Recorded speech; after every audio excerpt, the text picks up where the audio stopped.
Selamat sejahtera, Sir. Nama saya Agnes Sipek Moon dan nombor menteri saya adalah 2792885. Saya akan membentangkan kajian saya yang bertajuk Faktor yang Mempengaruhi Corak Perbelanjaan dalam Talian Pelajar Inasis Bank Muamalat AP3 Universiti Utara Malaysia UUM. Pembentangan ini akan melibatkan bab 4 dan bab 5 sahaja, iaitu dapatan kajian dan juga rumusan. Semua objektif kajian akan diterangkan melalui dapatan kajian yang dikumpulkan daripada responden.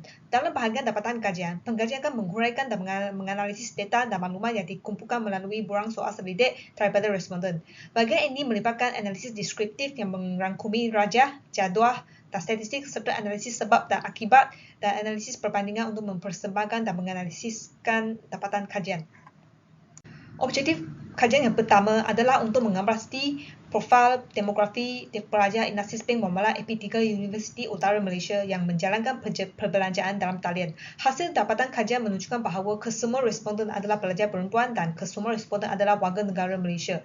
Majoriti responden adalah berbangsa Melayu, iaitu merangkumi sebanyak 46% dan majoriti responden adalah pelajar semester 1 dan semester 2, iaitu sebanyak 38%.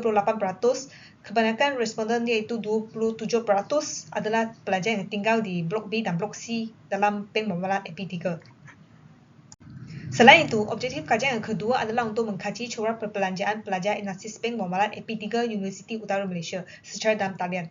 Hasil dapatan kajian menunjukkan bahawa majoriti responden kerap melakukan perbelanjaan barangan dan perkhidmatan secara dalam talian 2 hingga 3 kali sebulan, iaitu sebanyak 40%. Seterusnya, platform dalam talian yang paling kerap digunakan oleh responden adalah platform Shopee yang menduduki 54%. Didapati juga responden selalu membeli barangan keperluan seperti makanan, minuman, pakaian dalam talian disebabkan peratusan yang paling tinggi iaitu sebanyak 95%. Manakala majoriti responden iaitu 46% sanggup menanggung kos antara RM51 hingga RM100 bagi perbelanjaan barangan dan perkhidmatan secara dalam talian. Seterusnya, objektif kajian yang ketiga adalah untuk menganalisis faktor yang mempengaruhi perbelanjaan dan talian pelajar Inasis Bank Muamalat AP3 Universiti Utara Malaysia. Hasil dapatan kajian menunjukkan bahawa peratusan yang tertinggi iaitu sebanyak 71% responden bersetuju dengan faktor kemudahan, iaitu saya dapat membeli produk yang diinginkan pada bila masa dan di mana-mana tempat melalui talian. Majoriti responden bersetuju dengan faktor ini kerana mereka hanya perlu menekan telefon bimbit mereka sahaja pada bila-bila masa dan di mana-mana tempat apabila ingin membeli barangan dan perkhidmatan secara dalam talian. Tambahan pula, majoriti responden iaitu sebanyak 70% responden bersetuju dengan faktor kemudahan, iaitu saya dapat menjimatkan masa apabila melakukan perbelanjaan dalam talian berbanding perbelanjaan dalam kedai fizikal.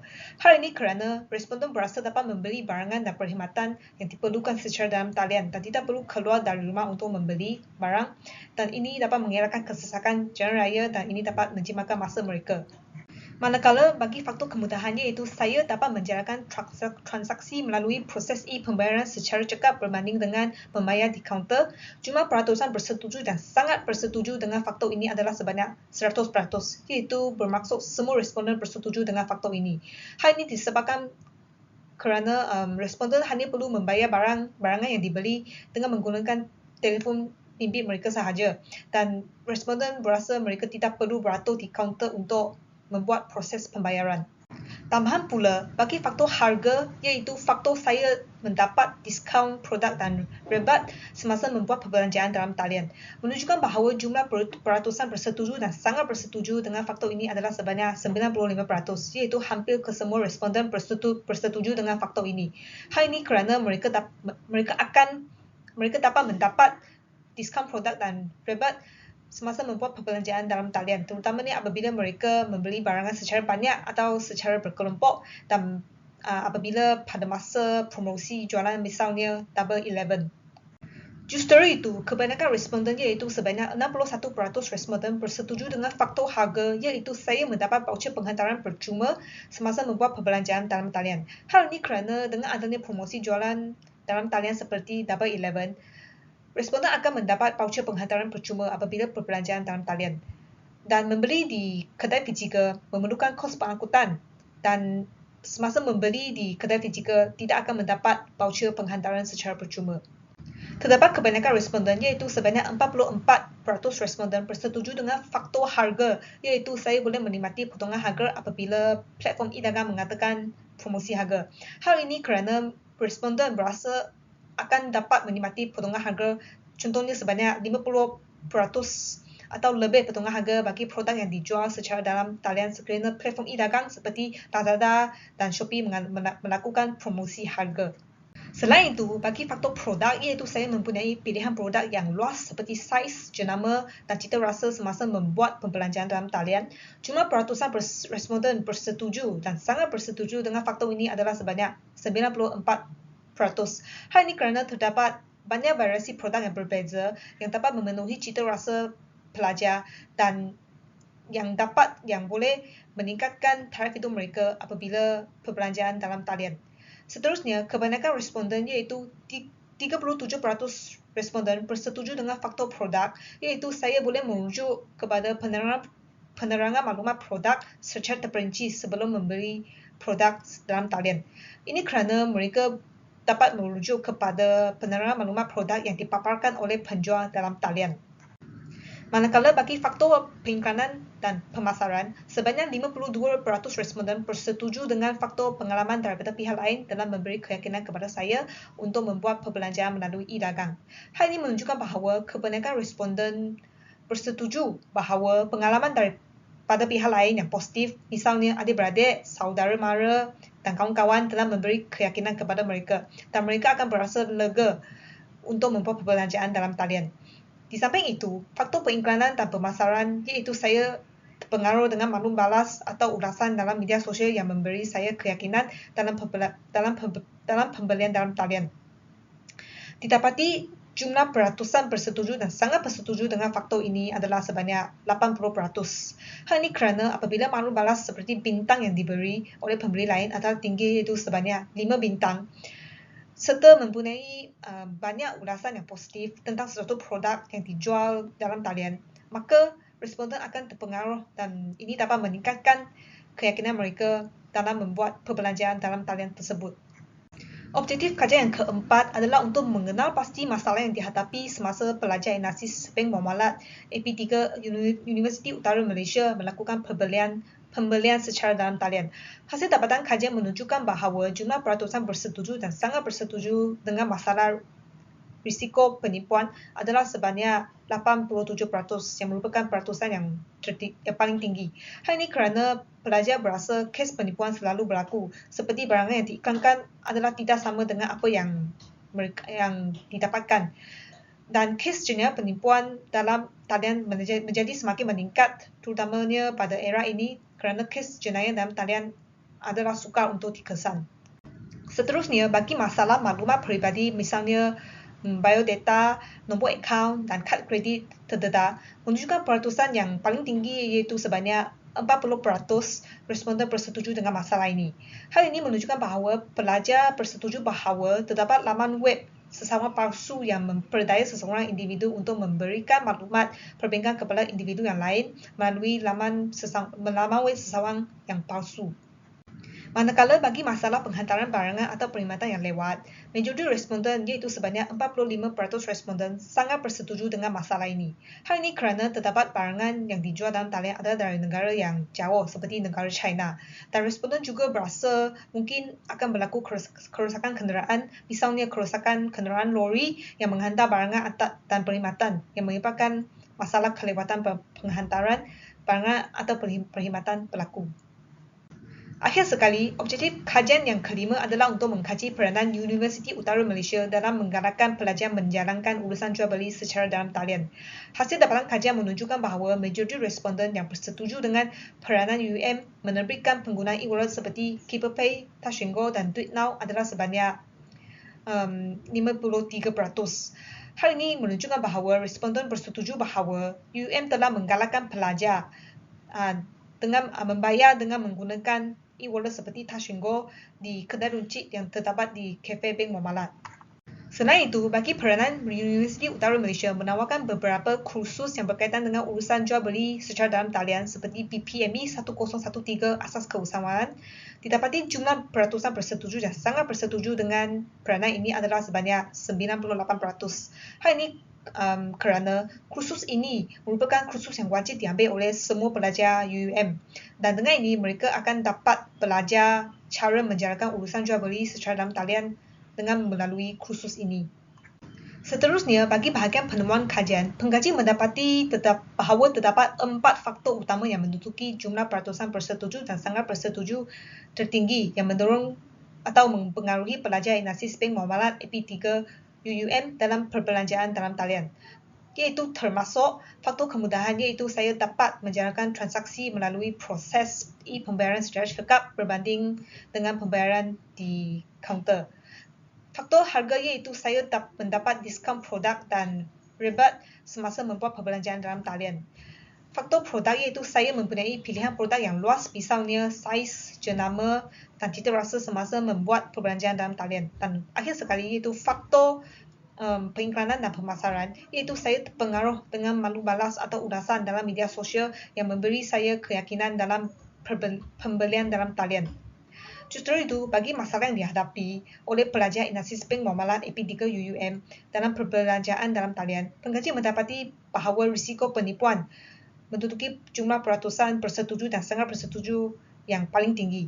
Manakala pengkaji juga mendapati bahawa peranan UUM menawarkan kursus yang berkaitan dengan urusan jual beli secara dalam talian seperti PPME 1013 asas keusahawan menduduki jumlah peratusan bersetuju dan sangat bersetuju yang paling tinggi.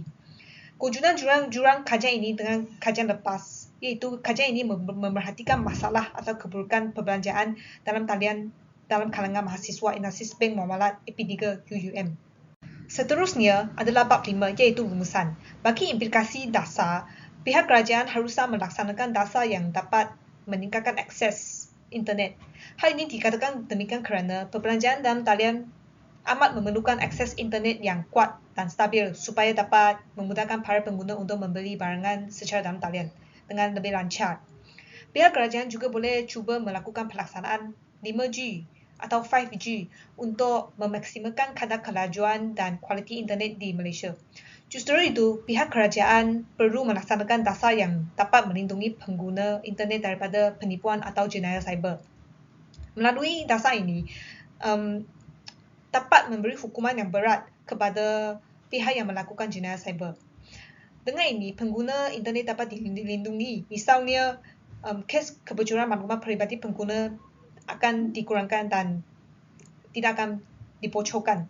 Di samping itu, pihak kerajaan boleh terus melaksanakan dasar pendidikan digital yang bertujuan untuk melahirkan bakal generasi muda atau anak-anak muda yang mahir dalam penggunaan teknologi. Apabila generasi muda diberi pendidikan teknologi digital sejak kecil, mereka juga akan menjadi lebih berwaspada semasa melakukan perbelanjaan dalam talian pada masa hadapan. Untuk ramalan pula, dasar meningkatkan akses internet dapat menambah baik keadaan rangkaian internet dan juga dapat meningkatkan kesanggupan pelajar bagi melakukan perbelanjaan secara dalam talian. Sekiranya dasar ini tidak dijalankan dan internet masih mengekalkan keadaan yang sama iaitu tidak kuat dan kurang stabil, hal ini akan menyebabkan pelajar berasa bimbang untuk melakukan perbelanjaan dalam talian. Manakala bagi dasar melindungi pengguna daripada jenayah cyber atau penipuan adalah penting untuk memberi jaminan kepada para pengguna dan pelajar untuk memastikan kebocoran maklumat tidak akan berlaku. Sekiranya dasar ini tidak dilakukan, kadar jenayah dan mangsa jenayah cyber akan terus meningkat.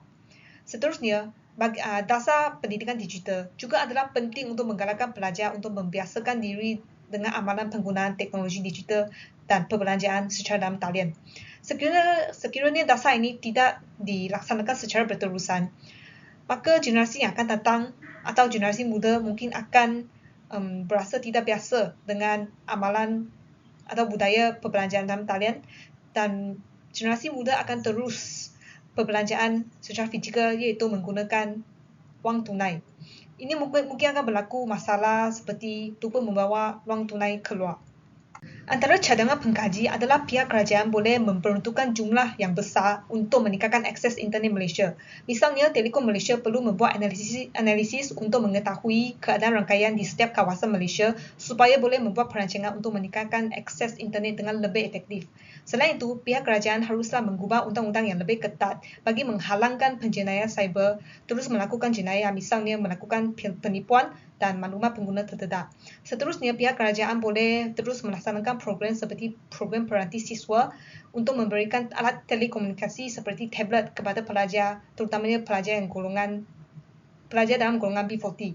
Dengan ini, pelajar boleh melayari internet dengan lebih lancar dan juga boleh meningkatkan minat mereka untuk mempelajari cara melakukan pembelajaran secara dalam talian. Terdapat kekangan kajian yang dihadapi oleh pengkaji, iaitu kekangan manusia. Pengkaji telah bertanya kepada beberapa responden untuk menjawabkan borang soal selidik secara dalam talian, iaitu melalui Google Meet. Tetapi terdapat 3 responden yang enggan memberikan kerjasama, mungkin kerana mereka sibuk dengan kerja sendiri.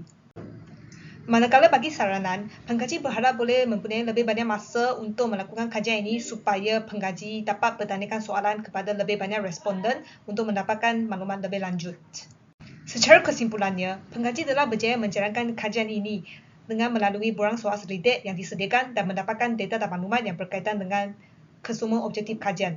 Pengkaji telah menganalisis dan mendapati 4 faktor utama yang mempengaruhi pelajar Inasis Bank Muamalat AP3 UUM dalam melakukan pembelajaran secara dalam talian. Beberapa masalah yang timbul dalam pembelajaran dalam talian serta peranan UUM dalam menggalakkan urusan jual beli secara dalam talian. Pengkaji juga berharap cadangan yang diberi, iaitu dasar meningkatkan akses internet, dasar melindungi pengguna daripada jenayah cyber dan juga dasar pendidikan digital akan dapat mengurangkan masalah yang ditimpu semasa melakukan pembelajaran secara dalam talian. Itu sahaja daripada saya. Sekian, terima kasih.